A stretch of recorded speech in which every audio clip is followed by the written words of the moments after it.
Olá, irmãos e irmãs, vamos fortalecer a nossa fé? Primeiro livro de Samuel, capítulo 16. O Senhor disse a Samuel: Até quando você terá pena de Saul, se eu o rejeitei como rei de Israel?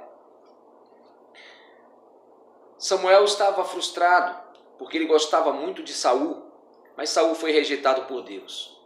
Como seguir em frente sem o favor de Deus? Parece que Samuel estava deprimido, estagnado, parado no tempo, chorando pelo leite derramado.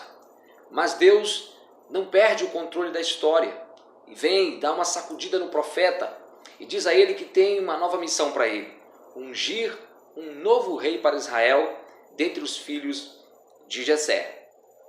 Mas como ungir um novo rei se o primeiro ainda está vivo? Samuel, sem entender muita coisa, obedece e vai.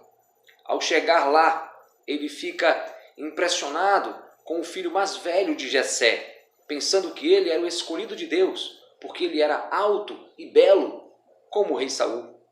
E é nesse momento que nós ouvimos uma das declarações mais extraordinárias de Deus nas Escrituras, no versículo 7. Porém o Senhor disse a Samuel: Não olhe para a sua aparência, nem para a sua altura, porque o rejeitei. Porque o Senhor não vê como o ser humano vê. O ser humano vê o exterior, porém o Senhor vê o coração. Que palavra extraordinária! Depois de passarem os 7 filhos de Jessé, nenhum deles foi o escolhido. Chamaram então Davi, que estava cuidando das ovelhas, e ele então veio. Não tinha um porte físico impressionante, mas era o escolhido de Deus. Esta fascinação pela aparência perdurou durante toda a história de Israel, até no tempo de Jesus. Quando os fariseus perguntaram para Jesus quando viria o reino de Deus, Jesus deu a mesma resposta em Lucas capítulo 17, verso 20 e 21. Ele disse: o reino de Deus não vem com visível aparência.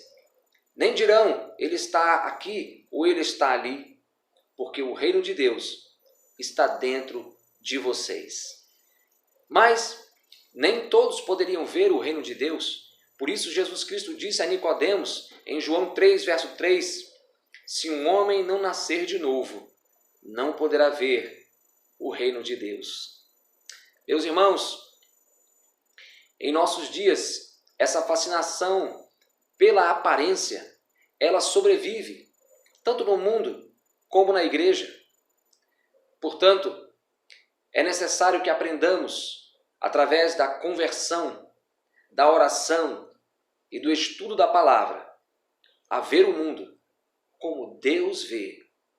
Deus te abençoe, em nome de Jesus.